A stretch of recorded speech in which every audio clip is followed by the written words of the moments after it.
सातै प्रदेशका सातै खबरहरूको स्पेशल प्याकेज प्रदेश खबरमा स्वागत छ। म शान्ति गिरी। प्रदेश खबरमा हामी हरेक प्रदेशका विकास तथा सेवा प्रवाहको विषयमा खोजमूलक समाचार सामग्री सम्प्रेषण गर्दै आएका छौं। जनसरोकारका हरेक विषयको चिरफार गर्दै सम्बन्धित निकायको ध्यानाकर्षण गराउँदछौं। आजको प्रदेश खबर सुरु गरौं प्रदेश 1 बाट। संघीय पुनर्संरचनापछि स्थानीय तहमा निर्वाचित भएर आएका जनप्रतिनिधिको कार्यकाल अन्तिम चरणमा पुगेको छ।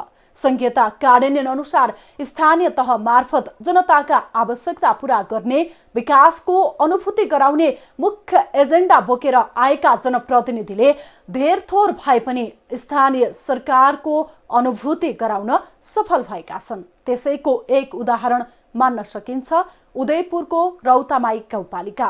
रौतामाई गाउँपालिकाले गरेको कामप्रति स्थानीय निकै खुसी छन्। संघीय पुनर्संरचनापछि स्थानीय तहमा निर्वाचित भएर आएका जनप्रतिनिधिहरूको कार्यकाल अन्तिम चरणमा पुगेको छ। संघीयता कार्यान्वयन अनुसार स्थानीय तह मार्फत जनताका आवश्यकता पूरा गर्ने, विकासको अनुभूति गराउने मुख्य अभिभारा बोकेर आएका जनप्रतिनिधिले धेर थोर भए पनि मुहार फेर्दै लगेको प्रष्ट देखिन्छ। त्यसैको एक उदाहरण मान्न सकिन्छ उदयपुरको रौतामाई गाउँपालिका। 8 वटा ओडा रहेको उदयपुरको रौतामाई गाउँपालिका पहाडी क्षेत्रमा पर्दछ। चुरेदेखि भारत क्षेत्रसम्म फैलिएको गाउँपालिकाको केन्द्र भुटार हो। अहिले केन्द्र भुटारसँग जोड्ने प्रत्येक ओडाहरूमा सडक सञ्जाल निर्माण भएका छन्। विद्युत विस्तार पनि भइरहेको छ। पर्यटन, खानेपानी, कृषि, स्वास्थ्य, शिक्षा, सञ्चारका क्षेत्रमा केही परिवर्तनको अनुभूति गर्ने काम भएको छ, जसकारण गाउँपालिकाका नागरिकले विकासको अनुभूति गर्न पाएका छन्। सुदृढ भएर गएको प्रत्येक वडामा बिजुली बत्ती सडकको समग्र रूपमा उन्नति अन्य गाउँपालिकाको हिसाबमा यस रौतामाई गाउँपालिकाको उन्नति मैले देखेको छु। देशका धेरै स्थानीय तहका जनप्रतिनिधिहरूमा अपेक्षा अनुरूप काम नगरेको आरोप छ। पुनर्संरचना गर्दा रौतामाई गाउँपालिका धेरै ओडाहरू, कार्यालय भवन पनि थिएनन्, सडक पनि थिएनन्। नागरिकले अँध्यारोमै रात बिताउनु पर्ने अवस्था थियो। पहाडका कुना कन्दरा सम्पर्क विहीन थिए, कतै पनि फोन लाग्दैन थियो। त्यही समस्यालाई मध्यनजर गर्दै चुनावमा घोषणा गरिएका प्रतिबद्धताहरू लगभग पूरा हुँदै गएको बताउनुहुन्छ रौतामाई गाउँपालिकाका अध्यक्ष गजेन्द्र बहादुर खड्का। जुन हामीले त्यो घोषणापत्रमा प्रकाशित गरेका थियौँ ती 79% हाम्रो कामहरू भइसकेको छ र त्यसबाट पनि हामीले अतिरिक्त थप कामहरू गरेका छौँ। हामीले स्वास्थ्यहरूका लागि पहुँच पुग्ने सारा कुरा, एम्बुलेन्सको कुराहरू हामीसँग सबै तयारी छ र हामीले जुन बोलेका थियौँ 79% कामहरू चाहिँ गरेरै प्रयास छ, हामीले बोलेर होइन। रौतामाईमा भौतिक पूर्वाधारतर्फ मात्र काम भएको छैन। स्थानीय तह गठन भएपछि संवैधानिक व्यवस्था अनुसार स्थानीय सरकारले बनाउनु पर्ने ऐन, नियम तथा कानूनहरू पनि बनेका छन्। संवैधानिक व्यवस्था अनुसार बनाउनु पर्ने ऐन, नियम समेत बनाएर काम भइरहेको छ। समग्र हामीले गाउँपालिकामा 44 वटा हामीले ऐन नियमले पारित गरिसकेको अवस्था छ।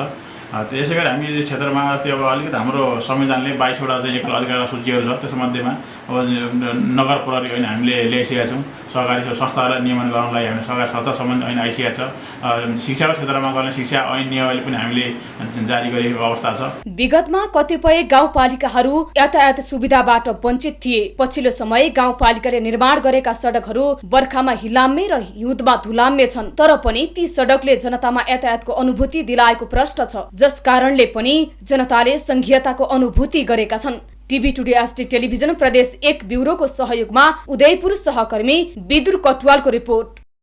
अब लागौं प्रदेश 2 को खबरतर्फ। छिमेकी देश भारतको नेपाल प्रतिको हेपाहा प्रवृत्ति कुनै नौलो होइन, तर जटिल विषय भने अवश्य हो। सुन्दर प्राकृतिक सम्पदाले सम्पन्न अनि भौगोलिक हिसाबले पनि सानो देश नेपालको भूभागमा सधैँ भारतको कुदृष्टि परेको छ। मुख्य गरी तराईको उर्वर भूमिमा भारतको कुदृष्टि परि नै रहन्छ। सीमास्तम्भ सार्ने, सीमा क्षेत्रका नागरिकमाथि अत्याचार गर्ने, नेपालको भूभाग मिच्ने दुस्साहस भारतीय पक्षबाट निरन्तर भइ नै रहेको छ। छिमेकी देशको मिचाहा प्रवृत्तिबाट हैरान भएका छन् सीमा क्षेत्रका नागरिक। आफ्नो जमिनमा छिमेकीले आँखा गाड्नु मुलुककै लागि ठूलो संकट हो। यस्तो संवेदनशील विषयमा पनि सरकारले कडा प्रतिवाद गर्न नसक्दा भारतले बिना संकोच नेपालको जमिनमा हात लगाउँदै आएको छ। नेपाल र भारत बीचको सीमा छुट्याउने 10 गजा दिनदिनै अतिक्रमणको चपेटामा परेको छ। भारतले 10 गजा अतिक्रमण गरेको कुनै नौलो विषय पनि होइन। विगतदेखि नै 10 गजा क्षेत्रमा भारतको मनोमानी चल्छ। रौतहटको ईसानाथ नगरपालिका 1 स्थित बन्जरहामा भारतले आफ्नो भूमि भन्दै एकतर्फी रूपमा बाँध बनाएको थियो। बाँधले 10 गजा मिचेको प्रमाणित भएको 1 वर्ष बितिसक्दा पनि भत्काएको छैन। गत वर्ष जेठ महिनामा कोरोनाको पहिलो लहरसँगै देशभर जारी लकडाउनको मौका छोपेर बाँध बढाउँदै लग्यो। आफ्नो जमिन मिचेको असह्य भएपछि स्थानीय सशस्त्र प्रहरी र प्रशासनले डटेर सरको विरोध गरे। तत्कालीन प्रमुख जिल्ला अधिकारी सहितको टोलीले बाँधले सीमा मिचेको भूभाग नभत्काए नेपालले भत्काउने चेतावनी दिएपछि भारतले आफैले बाँधको केही भाग भत्काएको जस्तो पनि गर्यो। त्यसपछि उक्त स्थानमा दुवै देशको सर्वे टोलीले सर्वेक्षण गर्दा बाँधले 11 स्थानमा 10 गजा मिचेको प्रमाणित भएको थियो। 10 गजाको मध्यबिन्दुमा गाडिएका पाइपको दायाँ बायाँ 9 मिटर पूर्ण रूपमा खाली हुनुपर्छ। तर 10 गजाको मध्यबिन्दुमा गाडिएका अस्थायी पिल्लरहरू मध्ये केही त बाँधमै परेका छन्। यसरी 10 गजा मिचेको प्रमाणित भए पनि भारतीय पक्षले मिचेको 10 गजा अहिलेसम्म पनि खाली गरेको छैन। इन्डियाले जुन मिचेको छ आजसम्म त्यो नापिसापी पनि भयो। नेपाल इन्डियाको सबै प्रशासनहरू आएर आदेश गर्नुभएको छ कि त्यो बाँध जुन मिचेको छ त्यो काट्नको लागि। आजसम्म केही भएको छैन। अब के छ कि अब मौसमको हिसाबले अब त हामीहरूको बाढमा यहाँ पुरै डुबानु छ। यसको पहल भइरहेको छैन। अब यसमाथि के हामीहरू कहाँ जाउँ के गरौँ। भारतले उक्त बाँध जङ्गे पिलर 347 को पूर्वपट्टि मझौला पिलर नम्बर 346-5 हुँदै बन्जरहासम्मको भूभाग समेटेर बाँध अग्लो बनाएको छ। भारतीय बाँध करिब 3 किलोमिटर भन्दा लामो, 15 फिट भन्दा अग्लो र 10 मिटर भन्दा चौडाइको रहेको छ। जसकारण वर्षामा पानीले निकास नपाउँदा किसानले दुःख पाउने गरेका छन्। किसानले बाली समेत कहिले भित्र्याउन पाउँदैनन् भने वर्षामा सधैँ डुबेर बस्नुपर्ने बाध्यता छ। बाढ़ के चलते यहाँ धान उन रोपैले सब खत्म हो जाले। काटे के समय में एको को बाहर न आवले। इंडिया के बांध के चलते यहाँ के बाली न होखले। नेपाल डुबिरहँदा पनि भारतले आफ्नो स्वार्थ सिद्ध बाहेक अन्य कारणका लागि बाँधको ढोका खोल्दैन। छिमेकी डुबिरहँदा भारत भने कठोर बनेर टुलु हेरेर बस्ने गरेको छ। स्थानीय प्रशासनले भने बाँध भत्काएर पानीको लागि निकास दिन भारतीय पक्षलाई पटक पटक अनुरोध गरिरहेको छ। भारतीय पक्षले इको ब्यागमा माटो बालुवाहरू हालेर पुनः त्यो बाँधमाथि थुपारेर त्यसको हाइट बढाउन लागेको अवस्था थियो। र हाम्रो तर्फको एपिएफ सुरक्षाकर्मीहरूले त्यो काम नगराउनु भनेर अनुरोध गरेपछि इको ब्याग सहितको जुन माटो फिल गर्ने काम थियो त्यो रोकियो र अहिले तत्काल त्यो रोकिएको छ। र अब यो मनसुन सकिएपछि, बर्सात महिना सकिएपछि त्यो सम्झौता बमोजिमको त्यो बाँध आफ्नो सीमाभित्र सार्नको लागि सहमति भएकै छ। पहिला त्यो काम हुन बाँकी छ, त्यो गराउन हामी तत्पर छौँ। भारत नेपालको असल छिमेकी भने बन्न नसकेको यथार्थ पुष्टि गर्ने यस्ता थुप्रै नजिरहरू छन्। नेपालको सोझोपनको फाइदा उठाउने भारतका यस्ता गतिविधिबाट आजित भएर स्थानीय हेपाहा प्रवृत्तिको विरोधमा लडिरहेका छन्। तर सरकारले भने उनीहरूको लडाईँमा साथ दिन सकेको छैन। घण्टौंसम्म राष्ट्रियताको भाषण दिनेहरू छिमेकले सीमा मिच्दै गर्दा समेत संवेदनशील नदेखिनु आश्चर्यजनक छ। जिम्मेवारहरू सत्ता स्वार्थमै मस्त हुँदा छिमेकीले यसको फाइदा उठाइरहेको छ। यस विषयमा सरकारले कहिले मुख खोल्ला। टिभी टुडे एसडी टेलिभिजन प्रदेश 2 ब्युरोको सहयोगमा रौतहट सहकर्मी अखिलेश कुमार यादवको रिपोर्ट। अब लागौं बागमती प्रदेशको खबरतर्फ। बदलिदो परिस्थितिमा प्रहरीलाई अपराध अनुसन्धानमा सघाउनु स्थानीय सरकारको दायित्व पनि हो। पछिल्लो समय सीसी क्यामेरा जडानले अपराध अनुसन्धानमा सहज भएको पाइएको छ। यसैलाई मध्यनजर गर्दै चितवनको राप्ती नगरपालिकाले सीसी क्यामेरा जडानको काम सुरु गरेको छ। नगरको वार्षिक विनियोजित बजेटबाट राप्ती नगरपालिकाका विभिन्न संवेदनशील स्थानमा उच्च स्तरीय क्यामेरा जडान गर्न लागि छ। नगरमा आपराधिक गतिविधि बढ्दै गएपछि चितवनको राप्ती नगरपालिकाले सीसी क्यामेरा जडानको काम सुरु गरेको छ। आफ्नो क्षेत्रभित्रका विभिन्न भागमा सीसी क्यामेरा जडानको थालनी गरेको हो। नगरको वार्षिक विनियोजित बजेटबाट राप्ती नगरपालिकाका विभिन्न संवेदनशील स्थानहरूमा उच्च स्तरीय क्यामेरा जडान गर्न लागि हो। कुल 10,14,000 मूल्यको लागतमा 15 ठाउँमा सीसी क्यामेरा जडान गर्न लागि हो। जिल्ला प्रहरी कार्यालय चितवनले पनि हामीले पहिलेबाट त्यहाँ चाहिँ सीसी क्यामेरा जडान गर्नु पर्यो र नगरपालिकाले त्यसमा चाहिँ सहयोग गर्न पर्यो भनेर चाहिँ अब हामीलाई धेरै पहिले नै पत्र पनि पठाउने सुझावहरू पनि दिने गर्नुभएको थियो। तर हामीसँग चाहिँ बिचमा त्यति बजेटको अभावको कारणले गर्दाखेरि र तत्कालै अब हामीले राख्न सकेनौँ र हाल घटनाहरू वृद्धि हुँदै गए, ठुल्ठुला घटनाहरू चाहिँ हुँदै गइसकेपछि अब हामीले अनिवार्य रूपमा चाहिँ सीसी क्यामेरा जडान गर्ने अब महसुस गर्यौं। राजमार्ग लक्षित सीसी क्यामेरा कहीँ पनि नहुँदा अनुसन्धानमा व्यवधान आएको थियो। त्यसो त सुजिता भण्डारी मृत्यु प्रकरणमा राजमार्गमा सीसी क्यामेरा नहुँदा अनुसन्धान गर्न कठिन भएको प्रहरी स्वयं बताउँछन्। यसै कारण पनि नगरपालिकालाई सीसी क्यामेरा जडान गर्न नैतिक दबाव परेको देखिन्छ। राजमार्ग क्षेत्रमा सीसी क्यामेराको माग पहिलेदेखि नै भए पनि स्रोत व्यवस्थापन गर्न नसक्दा अहिले आएर यो कामले पूर्णता पाएको छ। ठाउँ ठाउँमा सीसी क्यामेरा जडान पश्चात अब भने आपराधिक गतिविधिमा कमी आउलान् कि भन्ने स्थानीयवासीको अनुमान छ। कतिपय देखेर बोल्न नमिल्ने अवस्था छ भने त्यो फुटेज भयो भने त सीसी क्यामेरा जडान भएको ठाउँ त्यसको फुटेजबाट हेर्न पाइयो भने त कसैलाई भनिरहनै परेन।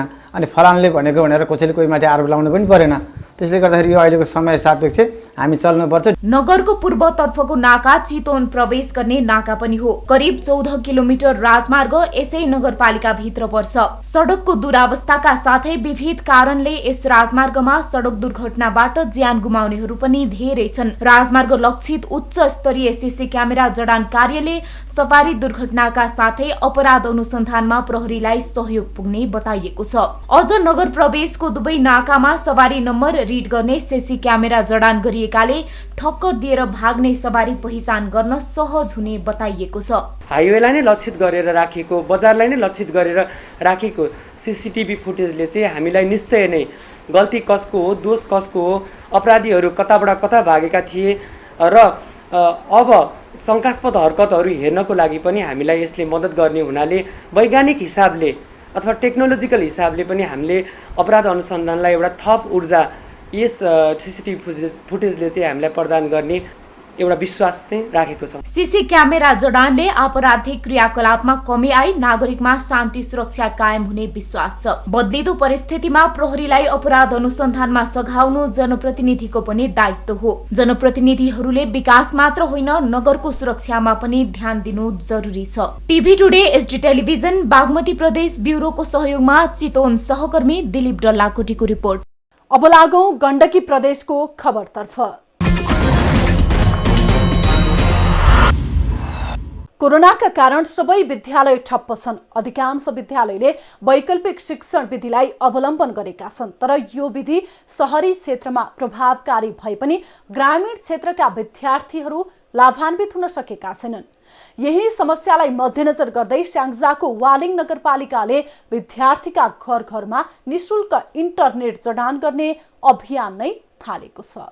कोरोनाका कारण विद्यालय ठप्प बनेको लामो समय भइसकेको छ। अधिकांश विद्यालयले वैकल्पिक शिक्षण विधिलाई अवलम्बन गरेका छन्। तर यो विधि शहरी क्षेत्रमा प्रभावकारी भए पनि ग्रामीण क्षेत्रका विद्यार्थी लाभान्वित हुन सकेका छैनन्। यही समस्यालाई मध्यनजर गर्दै स्याङ्जाको वालिङ नगरपालिका 13 ले विद्यार्थी भएका घर घरमा निशुल्क इन्टरनेट जडान गर्ने अभियान थालेको छ। 5 वटा सामुदायिक, 2 वटा निजी र एउटा आंगिक शिक्षालयमा अध्ययन गर्ने 1000 बढी विद्यार्थीको घर घरमा निशुल्क इन्टरनेट जडान गर्ने वडा अध्यक्ष आनन्द पाठकले बताउनुभयो। 8 वटा विद्यालयहरूमा अनलाइन विधिबाट शिक्षण गराउनका निमित्त 1000 भन्दा माथि विद्यार्थीहरूको घर घरमा निशुल्क रूपमा इन्टरनेट जडान गर्न सुरु गरिएको छ।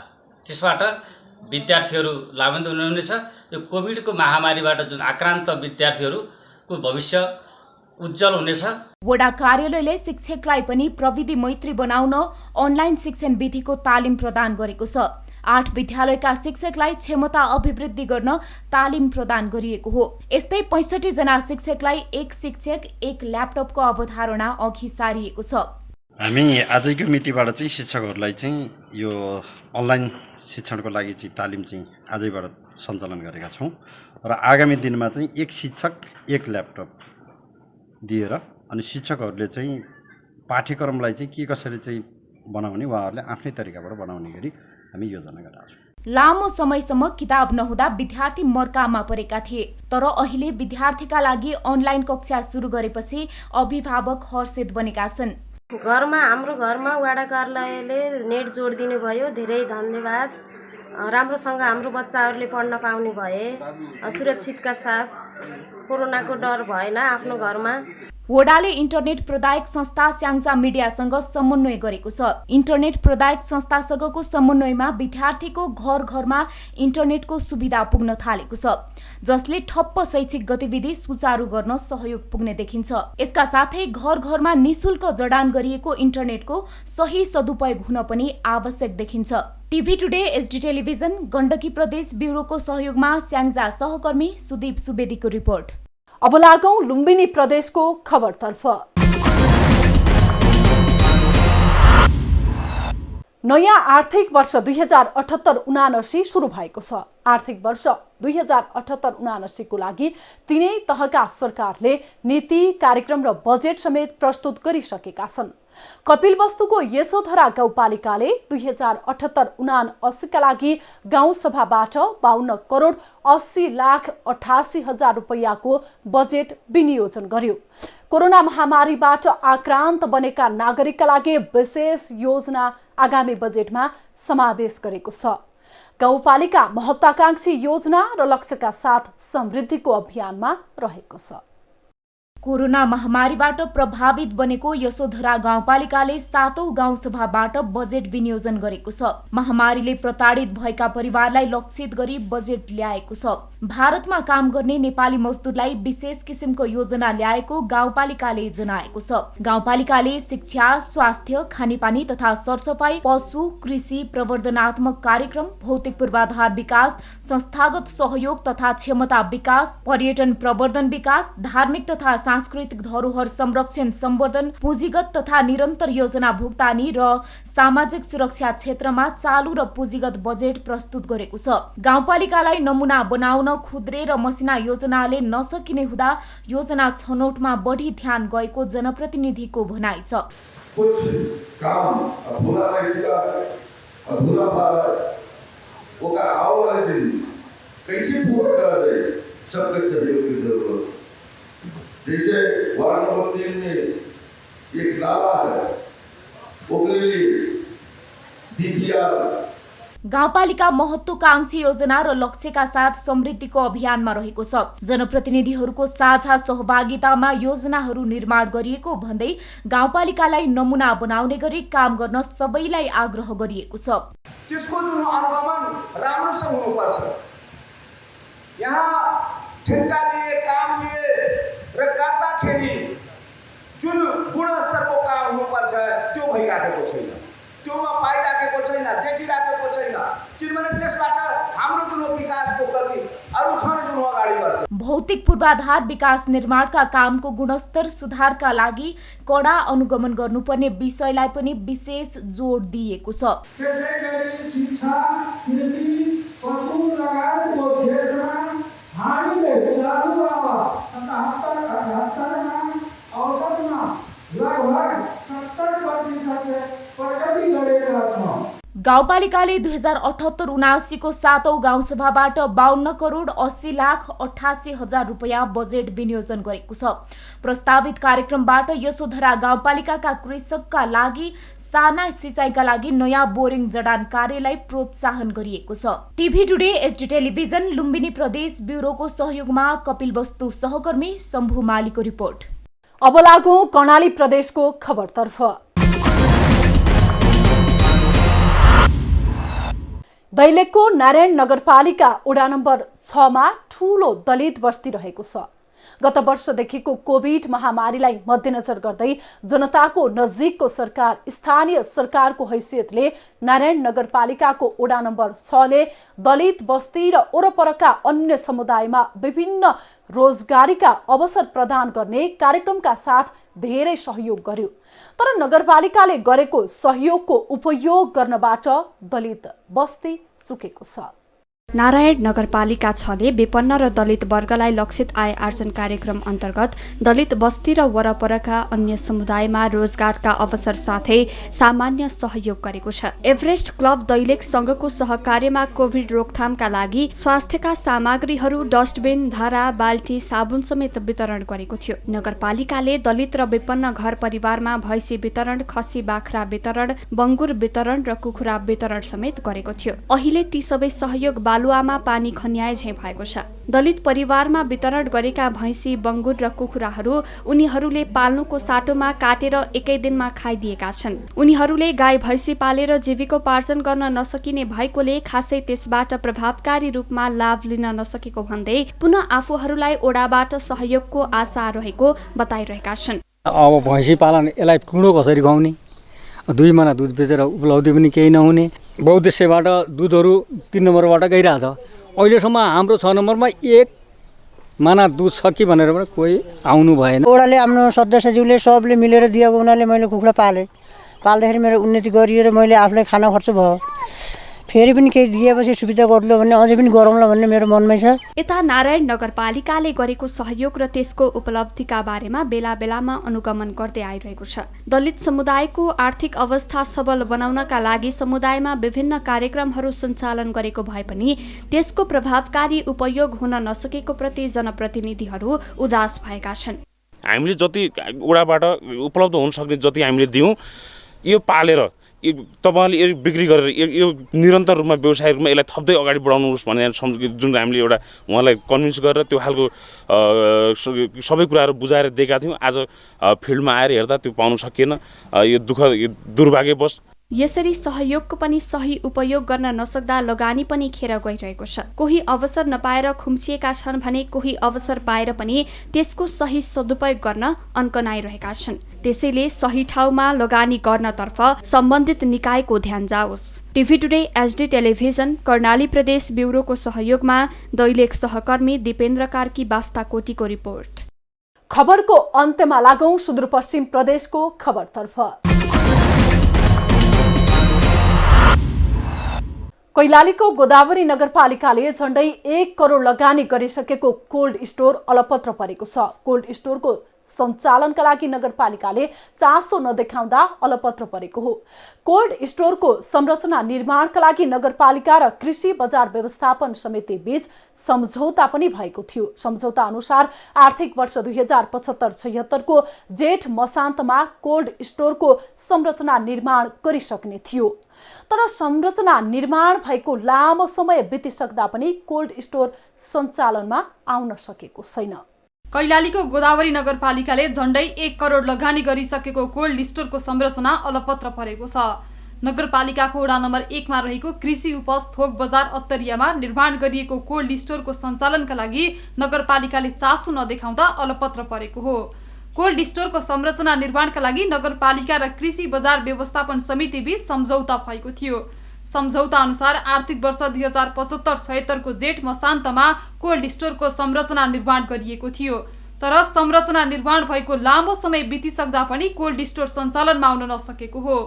निर्माण गरिएको कोल्ड स्टोरको संरचना अलपत्र पर्दा कृषि व्यवसायीहरूलाई समस्या हुने गरेको छ। कोल्ड स्टोर निर्माण सम्पन्न गर्नका लागि विशेष पहल कसैले गर्न नसकेको भन्दै व्यवसायीले आपत्ति जनाएका छन्। नेपाल सरकारकै हो या प्रान्तीय सरकारकै कमजोरी हो या कुन निकायको कमजोरी हो, स्कुल यो भवन बनेर अहिलेसम्म यसलाई लगभग 1 सालभन्दा बढी भइहाल्यो। अब यसको माल मेटेरियल कुन कन्स्ट्रक्सनको ठेका हो, कन्स्ट्रक्सनको ठेका आएर त्यो राम्ररी टाइम पर बनाइदिएपछि हाम्रै किसानको माल बस्ती होला। कोल्ड स्टोर निर्माणका लागि संरचना निर्माण लगत्तै निजी क्षेत्रबाट रकम सङ्कलन गरिएको भए पनि काम गर्न नपाइएको अर्का व्यवसायीको गुनासो छ। तिनै तहको सरकारले कोल्ड स्टोर सञ्चालनमा ल्याउने आश्वासन दिए पनि लामो समयदेखि काम हुन नसकेकोले अलपत्र अवस्थामा छ। कहिले प्रदेश सरकार कहिले केन्द्र सरकार भन्छन् तर बजेट नभएको अवस्था हो। यसमा प्रत्यक्ष मार भनेको किसानहरू, अब हामी त व्यापारीहरू त मारमा छौँ तर प्रत्यक्ष मार भनेको यो आलुमा किसानहरूलाई बढी हो। यता सुदूरपश्चिम प्रदेशकी भूमि व्यवस्था कृषि तथा सहकारी मन्त्री विनिता देवी चौधरी कोल्ड स्टोर सुदूरपश्चिममा अति आवश्यक रहेको बताउँदै कोल्ड स्टोर निर्माण कार्य सम्पन्न गर्नका लागि टेन्डर प्रक्रिया सम्पन्न भइसकेको बताउनुहुन्छ। समयमै कोल्ड स्टोर सम्पन्न गर्ने लक्ष्य रहेकोमा लकडाउनका कारण ढिलाइ भएको बताउँदै यस साउन महिनाभित्रै सम्पन्न गर्ने गरी ठेक्का सम्झौता भएको बताउँदै अब छोटो समयमै कोल्ड स्टोर सञ्चालनमा आउने विश्वास व्यक्त गर्नुभएको छ। बीचमा काम सुरु भयो, त्यसपछि लकडाउन भयो। लकडाउनको कारण समाजले बाहिरबाट ल्याउनु पर्ने अवस्थाहरू लगायत त्यसले गर्दा चाहिँ त्यो ढिलो भयो। तर हाम्रो देशको जस्तै केन्द्र भएर होइन ठेकदारसँग सम्झौता पनि भइसकेको छ। यहाँ सम्झौता भयो, त्यसलाई अब कर्मागत रूपमा नै त्यो गरेर अब उसले यही महिनाभित्र नै कम्तीमा जो सम्पन्न हुने गरी नै म काममा लाग्छु भन्ने पनि तिनीहरूसँग पनि कुरा भइराखेको छ। 35 फुट लम्बाइ र 60 फुट चौडाइको उक्त कोल्ड स्टोरमा 8वटा कोठा रहने जनाइएको छ। कोल्ड स्टोरको क्षमता करिब 325 मेट्रिक टन रहेको छ। थोक बजार केन्द्रमा अहिले कोल्ड स्टोर नहुँदा तरकारी तथा फलफूल बिग्रने गरेका कारण किसान तथा व्यवसायीले ठूलो आर्थिक नोक्सानी बिहोर्दै आएका छन्। TV today SD television Sudurpashchim प्रदेश ब्युरोको सहयोगमा कैलाली सहकर्मी करिश्मा सिंहको रिपोर्ट। सातै प्रदेशका सातै खबरको स्पेशल प्याकेज प्रदेश खबर आजलाई यति नै। प्रदेश खबरमा नयाँ खबरको सङ्गालो लिएर पुनः आउनेछौँ। हामीलाई TV today Nepal apps download गरी विश्वभरि प्रत्यक्ष हेर्न सक्नुहुनेछ। साथै www.tvtoday.news.com मा गई हेर्न र पढ्न सक्नुहुनेछ भने फेसबुक, युट्युब र ट्विटरमा समेत फलो गर्न सक्नुहुनेछ। विकास निर्माण र जनसरोकारका विषयमा हाम्रो आवाज निरन्तर जारी छ। आजको प्रदेश खबरबाट म शान्ति गिरी लगायत हाम्रो टिमलाई बिदा दिनुहोस्। टिभी टुडे एसडी टेलिभिजन हेर्दै गर्नुहोला। नमस्कार।